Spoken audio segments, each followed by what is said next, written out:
going on, guys? TG or ThunderGod here, and today with me, I have Cameron. Go ahead and introduce yourself. I guess I What's just up? did, I'm glad to be on the channel.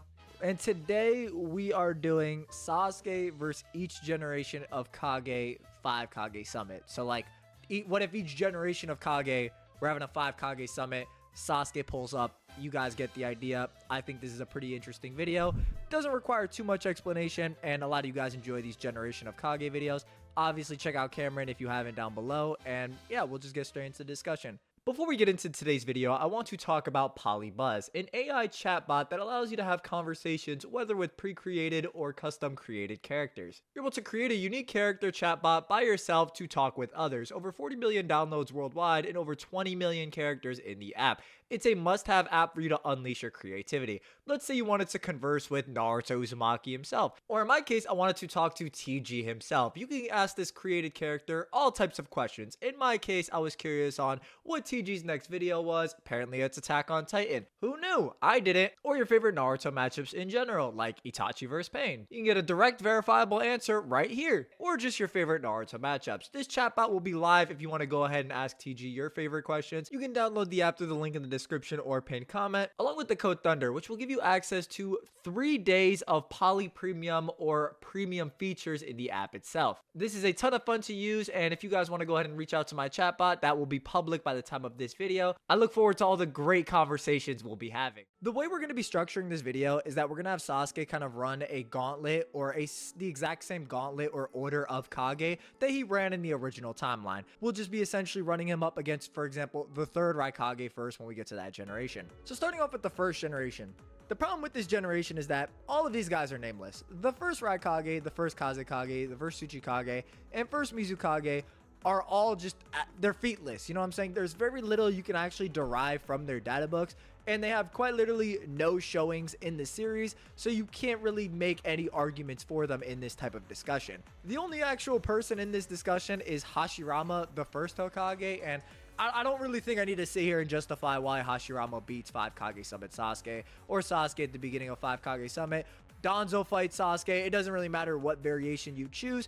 He just kind of loses badly to Hashirama. Getting into the second generation, though, this is a lot more interesting. Starting off, we have the second Raikage. Now, the second Raikage is in a very awkward place in the Naruto scaling verse, since he's pretty definitively below the third Raikage off of the chapter statement that remarks the third Raikage as the strongest past Raikage, which has really bad implications once you actually get into the Sage Mode Naruto versus third Raikage fight. As for example, we have Naruto's Rasengan break through the lightning armor with a regular Rasengan and crack the Raikage's arm. So he's just in a very weird place, and that's a Sage Mode Naruto shadow clone. Going under the idea Naruto doesn't clip his 5 Kage Summit counterpart. Again, not great implications discussion-wise. What do you think about the second Raikage? Yeah, the second Raikage is definitely a very weird character to scale, just because we know so little about him. I think the best argument for the second Raikage is probably just going off of the 4th data book, saying that the Raikage A is always the strongest shinobi in the village, because if you do use that statement and take it 100% seriously, then it would imply that the second Raikage is stronger than Nine-Tails, Ginkaku, and Kinkaku. Because we know from the 4th Raikage that Kinkaku and Ginkaku were actually on a mission for the Cloud Village when they obtained Nine-Tails Chakra, which just implies that Nine-Tails Kinkaku is a threat under that of the second Raikage, since he was still under him and not the Raikage, even after he got the Nine-Tails Chakra. So that's about the farthest you could take it, but even if you go with that, it would imply that the second Raikage is pretty impressive physically, to be fair. But first of all, we still don't know if he can counter any genjutsu, so chances are Sasuke could probably just beat him with that, especially since it's the first thing he did against the 4th Raikage when he found out that he wasn't just gonna brute force beat him. So if he does the same thing here to the second, the fight's probably just over. And even if genjutsu doesn't work for some reason, a single Amaterasu shot would be able to take care of him anyways, because even though the lightning cloak does enhance reactions, so maybe the second Raikage's speed isn't complete dog water, we just have no idea how fast he is, and it already took the full body flicker 4th Raikage to dodge the Amaterasu in the first place. So I think the second Raikage would probably just get tagged by the Amaterasu if they were to fight. Yeah, I 100% agree. And moving past that, you would have Sasuke fight the second Kazekage in succession, but who the fuck is that guy? Who the fuck is that? Who? You know what I mean? Like, come on. There's not really much you can say on the second Kazekage. So the idea is, if we don't have any information on a Kage, we're just going to kind of assume Sasuke is going to be able to dispatch them with relatively low difficulty. And while you could say maybe they're stronger, just for the sake of discussion, we're not really going to go on that, and you can't really stand on that anyway. So it just makes it easier for the overall discussion. Now, getting into the 5 Kage Summit meeting room, we're going to have Sasuke against the second Mizukage, or Gengetsu. Now, this is a very weird situation that we were talking about, because the Gengetsu is almost the antithesis to Mei in her fight with Sasuke, to where Mei had a distinct advantage indoors against Sasuke due to her boil release being in an enclosed space. The problem we can get to is that his arsenal is not suited for these close quarters area, or like this small, like very restricted area like the 5 Kage Summit meeting room. He won't be able to summon his clam indoors, as it's going to just break through the room and it'll take up too much space, as the point of the clam is that Gengetsu summons it and then he's off hiding on top of his clam while his Mirage goes and fights. To further this, the Steam Imp also isn't that impressive indoors, since its special feature is that it can rapidly heat up and cool down. When it moves around, it's noted that the oil on its surface heats up precipitously, in turn causing rapid evaporation of the water inside.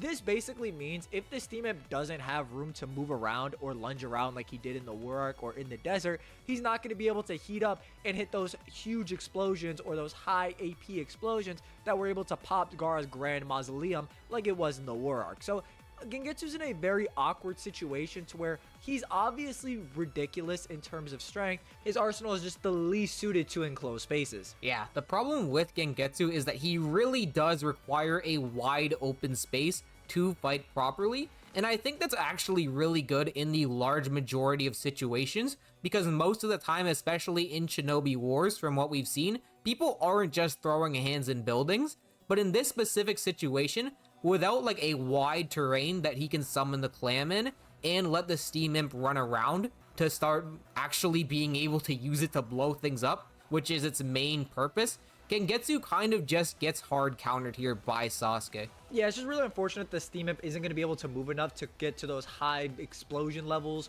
And I do think if the Steam Imp did explode, just due to it destroying Gaara's Sand Mausoleum, it would absolutely destroy Sasuke's Susanoo ribcage. And we'll get into how that compares to Gaara's Sand in a bit, but for now, I'm just standing on that it would destroy the ribcage. And in terms of speed, Gaara does note the Steam Imp is fast, but that's also in reference to Desert Sand that Gaara uses, which is just noted to be slower than Gaara's Gourd Sand, which is noted in the Datara fight to be faster. It's a special sand that Gaara carries around that's distinctly faster than the random desert sand he finds or uses. These factors make it unlikely that Gengetsu would really be able to stop any of Sasuke's Susanoo movements, or able to stop something like a Amaterasu spawning at close range, especially since Sasuke's gauntlet up until this point would have been quite a bit easier than his cannon counterpart. That being said, I think Gengetsu would put up quite a fight, and this isn't really a case of Sasuke being stronger than Gengetsu, more so he's just limited to water pistols and other water style variants, which aren't really that threatening at this point in the series, at least to Sasuke and the Susanoo as a whole. With all that being said, we do think Sasuke would struggle a bit here, and this would lead into his eventual L in the summit, that being Mu, who comes up right next. Mu at this point is really just Onoki 2.0, as they're directly on par in the work. Mu really just takes on the same role as Onoki did in the summit. Sasuke's gradual fatigue at this point is going to leave him open for Mu's particle style, in a similar sense to how it's happened with Onoki. Even if you argue he doesn't take quite as much damage, pretty much all of these Kage are going to require his Magikyo Sharingan. That's kind of the underlying idea, and as a result of that, Sasuke is going to inevitably fatigue just due to using that much chakra, or using these high chakra usage MS techniques, and just taking lashback, as we see he's clutching his eye when Onoki actually launches particle style at him. So we actually think Sasuke would stop at the second Tsuchikage, not because Mu is like a tier above Gengetsu or anything to that extent, more so because Sasuke is just going to wear himself out, and Mu does have advantages here, like being able to conceal his chakra signature, so there's a good chance he'd just be able to sneak up on Sasuke after his fight with Gengetsu, it also being likely that Mu wouldn't even help Gengetsu in the first place, as they don't like each other in any capacity. Do you want to talk about what we're doing for this video when Sasuke actually stops somewhere in the summit? Yeah, so in the original timeline, we actually see that when Sasuke eventually reaches his limit versus Onoki, Obito kind of just takes him has Karin restore some of his chakra, and then immediately brings him back to run hands with Danzo. So in this scenario, we thought it'd be fun to just take Sasuke when he stops, and then throw him up against the current Hokage of that generation, just like he went up against Danzo back in the day. So in this scenario for the second generation, just assume that Obito ends up saving Sasuke for Mu, has Karin heal him up a bit, and then throws him right back into the fray against Tobirama, who is the Hokage of the second generation. Yeah, and I mean, anybody who's read Naruto knows Tobirama gets an explicit amp whenever he's against Uchiha. It's just noted in multiple guides, multiple data book entries. If you know, you know. The Dutch translation of the McDonald's promotion obviously states this as well. It's just pretty common knowledge. Nice argument, Senator. Why don't you back it up with a source? My source is that I made it the fuck up. In this specific instance, though, taking out his amps that he gets against certain Uchiha, Tobirama obviously comes in very strong from a scaling perspective. His raw power or his chakra flex is intimidating to the likes of Eternal Mangekyo Sharingan Sasuke. People have gone back and forth on Sasuke's Sharingan being active and not being active. I'm personally of the opinion that this is somewhat of a legit feat for Tobirama, and even if you were more indecisive on it, I think his scaling fully backs it up that he is this caliber of shinobi. I think his reactions are at such a level to where Sasuke's arsenal isn't really going to be too threatening, in the sense that he can just FTG around or use body flicker to evade, similar to the Raikage or how Tobirama utilizes it in the war. Obviously, Tobirama doesn't widespread kunai in his fights. However, even just having one kind of ensures he can always have a backdoor exit to any of Sasuke's attacks. His reaction feat of placing a mark on Obito who runs past him is very solid when you consider the fact that Obito was gradually decaying, or he was gradually being pulled apart, that being his psyche was gradually being torn apart. Meaning, I don't really buy into the fluctuating Jubito arguments. I'm much more into Jubito's control is gradually declining, meaning Tobirama being able to tag Jubito with an FTG mark is actually a very good feat, since this is arguably the most controlled Obito has ever been while in his unstable state. His water style is also extremely threatening, even barring any 10-decade anniversary statements. We see in the Kabuto fight that Kabuto did drown Sasuke out of his Susanoo, likely flooding the bottom and top with it, as air obviously filters through, as we see in the Danzo fight, meaning I think Tobirama's large-scale water style would be threatening to Sasuke if he starts in lower forms, as he may be able to drown him out to the point he would be unable to maintain it. What do you think about Tobirama? Yeah, I mean, we just see a way stronger EMS Sasuke get completely blitzed by Jubito after he turns fat because of how much control he's lost over the Ten Tails. So if Tobirama is just reacting to a faster Jubito than the one that blitzed EMS Sasuke, the speed gap between Tobirama and 5 Kage Summit Sasuke should be ridiculous, to the point that I don't think it's an over-exaggeration to say that this fight may genuinely end in a blitz off rip, just using the flying Raijin slice the same way Izuna took Sasuke out. The problem is, even though Sasuke is really strong, he just doesn't scale to these end-of-war characters who are kind of like the tippity top of the non-Six Paths characters, excluding Hashirama and Madara, of course. I agree 100%. So we think he generally stops at Mu. Maybe you could take a case for Gengetsu, but we think even if Obito intervenes, Tobirama just, does what he does best, chops wood. So we think just second generation, that's how it goes. Next up, we have the third generation, that being the third Raikage. This is a rather interesting matchup, since from a scaling perspective, I think it's a little easier to say, oh, the fourth is probably stronger, right? He's stronger than Jinchuriki, who was master over his Bijou, that being Killer Bee before the war arc, compared to the third Raikage, who is just noted to be on par with the full 8 Tails, not an 8 Tails Jinchuriki. But I don't think that entirely means that the fourth is a tier above the third if you argue he's greater, as Naruto directly compares the two in his fight. So it just and the third has better implications in terms of his durability or raw physique coupled with his lightning armor, so along with just having higher AP implications in the form of his health stab. So I do think there is a basis to say, maybe you can maintain the fourth is faster, or maybe has some better scaling, while the third has arguably better durability and better AP, which scales over his durability. Is a bit of a nuanced conversation.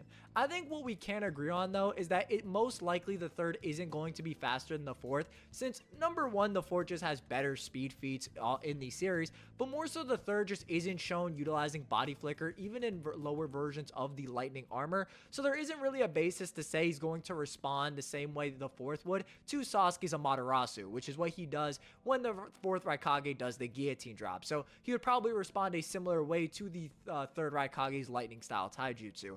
Yeah, I think the third Raikage is actually pretty interesting because of all the Kage, I think he's the one who has the most concrete argument for being able to break through the lower forms of Sasuke Susanoo, just because it's implied that his lightning armor does surpass Gaara's sand defense, and Sasuke doesn't remark that his Susanoo is stronger than Gaara's defense until his Susanoo's already upgraded. So if you argue that the third Raikage's Hell Stab could pierce his own defense, which is stronger than Gaara's and the lower form of Sasuke Susanoo by extension, I think you could definitely argue that Sasuke could have a problem on his hands, but the issue is that Sasuke is shown to be capable of coding his Susanoo in the Amaterasu, and if he sees how powerful the third Raikage is, and decides to go for that move, then it's kind of screwed because all of the third Raikage's moves are close range taijutsu like the fourth's, and if Sasuke just decides to coat his Susanoo in Amaterasu and spam the Amaterasu at the third Raikage like he did against the fourth, there isn't really anything the third can do to get the finishing blow, even if he has more raw power in general.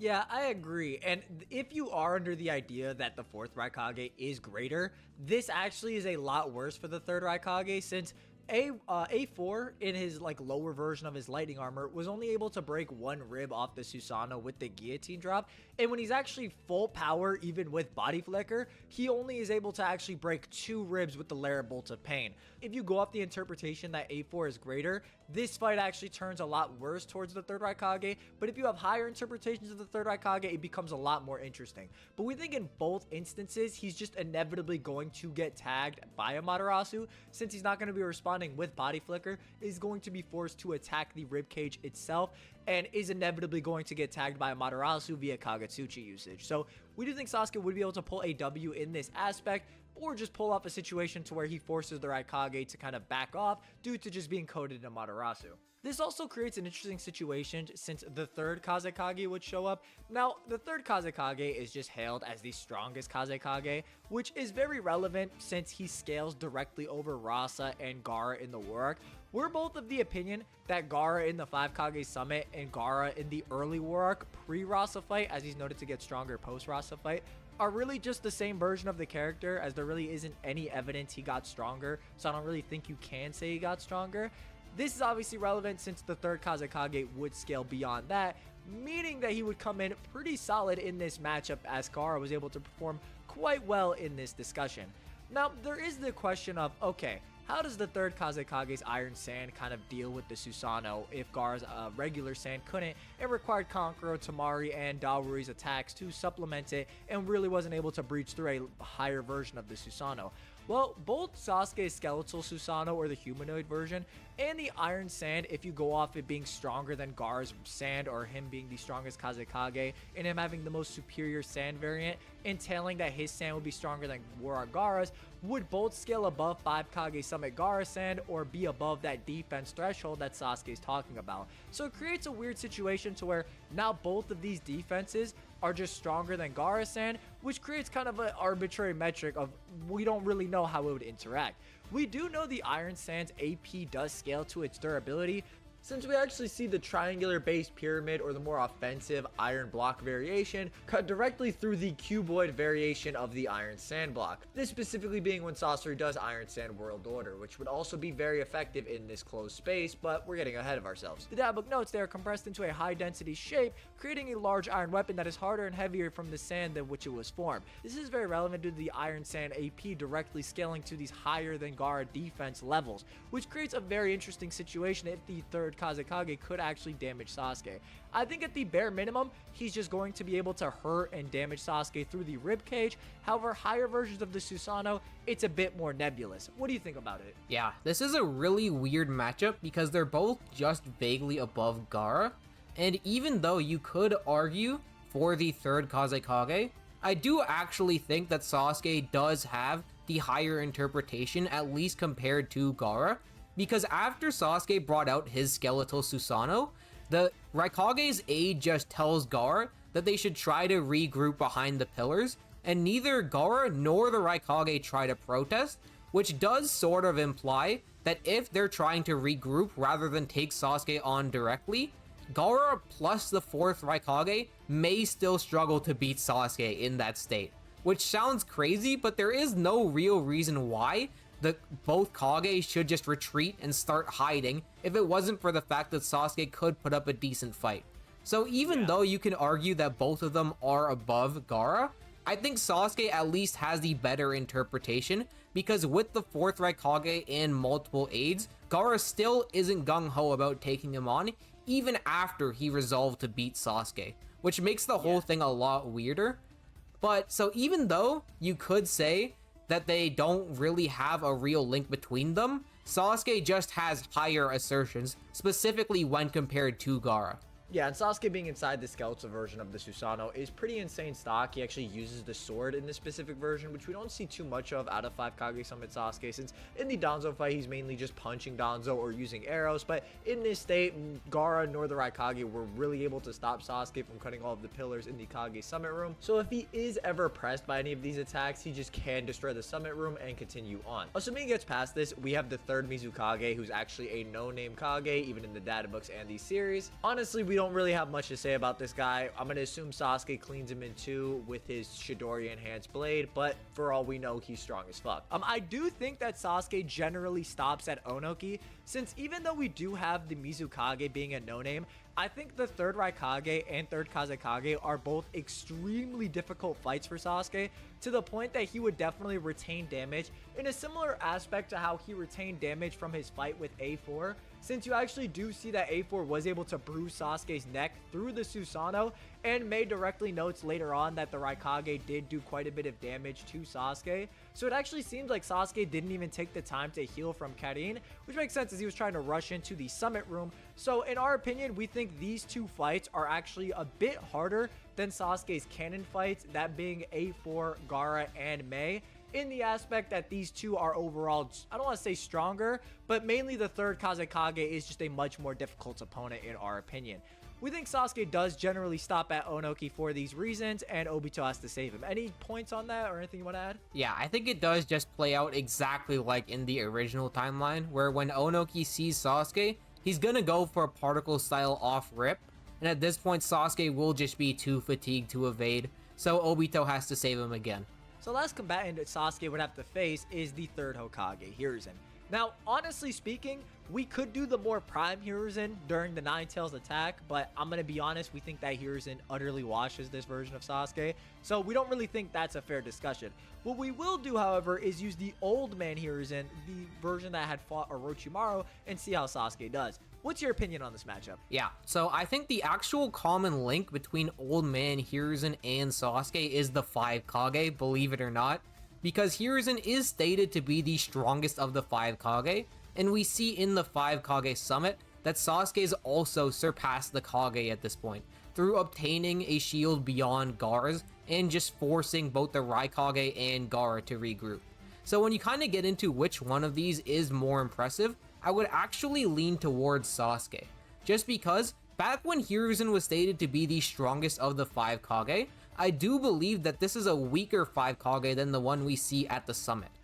It's noted during this time period that only a Sannin can beat another Sannin, implying that the Sannin in general are above the 5 Kage at the very least individually, but by the time of the 5 Kage Summit, it's just noted in the second fanbook that the Sannin and the 5 Kage are equal. So this implies that between part 1 and the 5 Kage Summit, after the Sannin have been out of commission for a while, the 5 Kage have just caught up to them in strength, which is super consistent with the fact that Onoki is stated to have gotten faster with age, and the Raikage is just blatantly shown training on screen. So the 5 Kage's power levels are just constantly increasing over time, to the point where they eventually caught up to the Sannin, and then I think these 5 Kage would also be comparable to Hiruzen as well.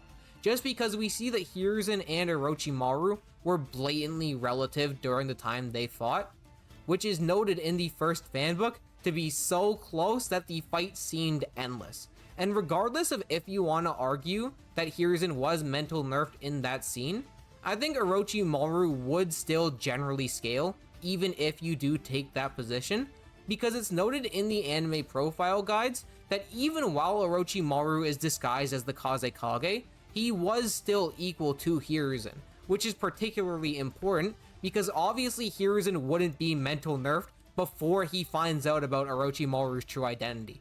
That just makes no sense. So I do think that Hiruzen is around the level of the base Sannin and the 5 Kage by extension, and then you just have Sasuke, who has just exceeded this level during the 5 Kage summit, and then got stronger by increasing his hatred and unlocking higher forms of the Susanoo.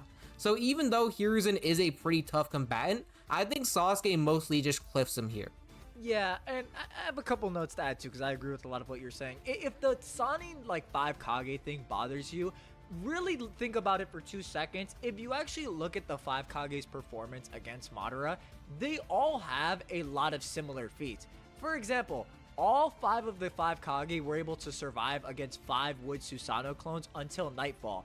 Nobody's really outdoing each other, and obviously some do teeter out before others, but they all were able to perform similarly. They all get smacked around by similar attacks, whether by Madara Susanoo shooting them below the wood style, or getting launched into another battlefront by the perfect Susanoo sword swing. So a lot of them do have a lot of low-end relative attacks. I'm not saying there isn't a hierarchy, but I'm saying this wouldn't be the case if like, for example, Tsunade, a Sannin, was vastly above the other members of the 5 Kage. It just wouldn't be the case, and she would be performing far better, but that isn't the case, right? So I do want you guys to know that this is kind of shown in the Madara fight, with none of the Kage really outdoing any other Kage, whereas they all have their specific strengths in that fight. Now, going on to Hiruzen, I like a lot of what you said, and a lot of people need to realize is that Sasuke is probably the worst matchup for Hiruzen in this instance, since it's a very difficult fight for Hiruzen, who, on top of not making shadow clones, which is something that Hiruzen is implied to do in character if you look at his Edo Tensei counterpart, as this diminishes his chakra supplies, is shortening his life force due to him splitting up his chakra. Sasuke is really going to be going in a battle of attrition with Hiruzen, which is just going to be a downhill fight for Hiruzen himself. While I do think Hiruzen's fire style could be threatening to Sasuke, especially since the data book does give it a lot of attention, I just think it's a lot harder to argue that against the Susanoo's raw defense, especially if Sasuke powers it up to the point that Danzo, who shoots 4 vacuum blasts that are ramped up by the Baku, can only breach the back of the weakest part of the Susanoo. You know what I mean? It's just a very tough fight. While I don't think Hiruzen has low stamina because he obviously fights Orochimaru for an hour total, he doesn't have 10 straight minutes of immortality, which is what Danzo had, and that's what Sasuke was dealing with. Sasuke had to keep applying pressure for 10 minutes straight, which a lot of the Hiruzen versus Orochimaru fight wasn't that. There was a good portion of it, but it wasn't completely that. So looking at it as a whole, yeah, I think Hiruzen could perform very well. I think Sasuke just is a mismatch at this point. The only other avenue is if you interpret Danzo and Hiruzen's relationship and try to say that Hiruzen is above that version of Danzo, which I think is a fair interpretation if you look at some novelization statements or look at how Danzo thought he never caught up to Hiruzen even by the moment of his death. I would probably maintain that the gap isn't huge, or there's a ginormous chasm between the two in terms of strength, especially with us establishing that the 5 Kage are a lot closer to that Sannin level compared to where they were before, and Danzo being the strongest of the 5 Kage, at least up until this point in the series, would only add into this. 100%. I just think Sasuke has pretty definitively surpassed the 5 Kage and the Sannin individually at this point, whereas Hiruzen's just still kind of hanging in that tier.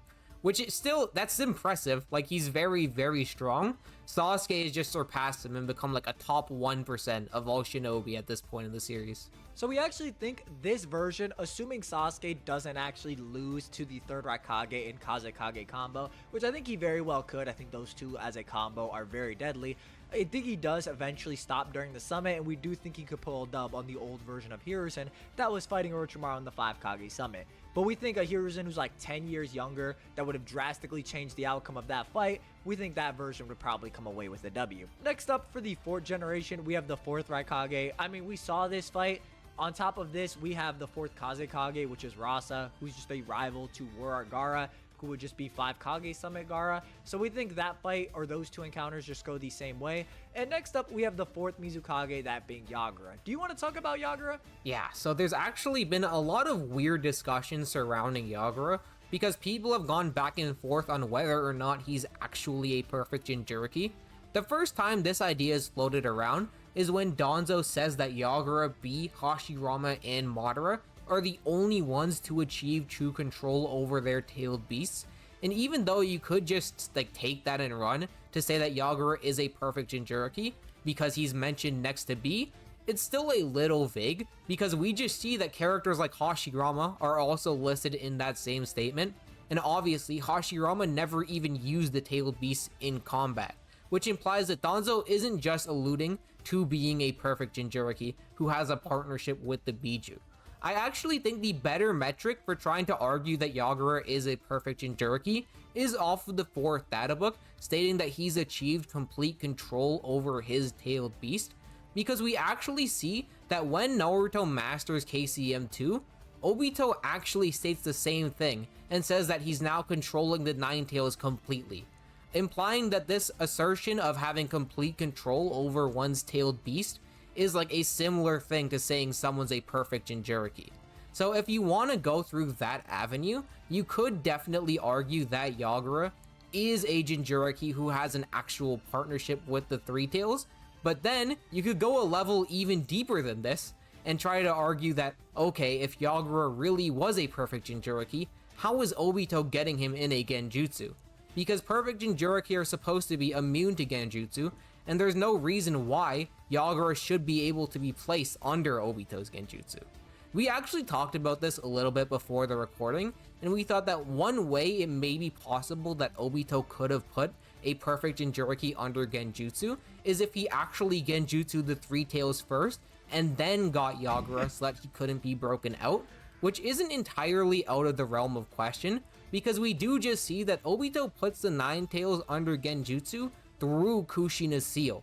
So we don't think that's like completely implausible that Obito could have done that, but it does make the whole thing a bit too vague to just say, oh yeah, Yagura is for sure a perfect Jinchuriki.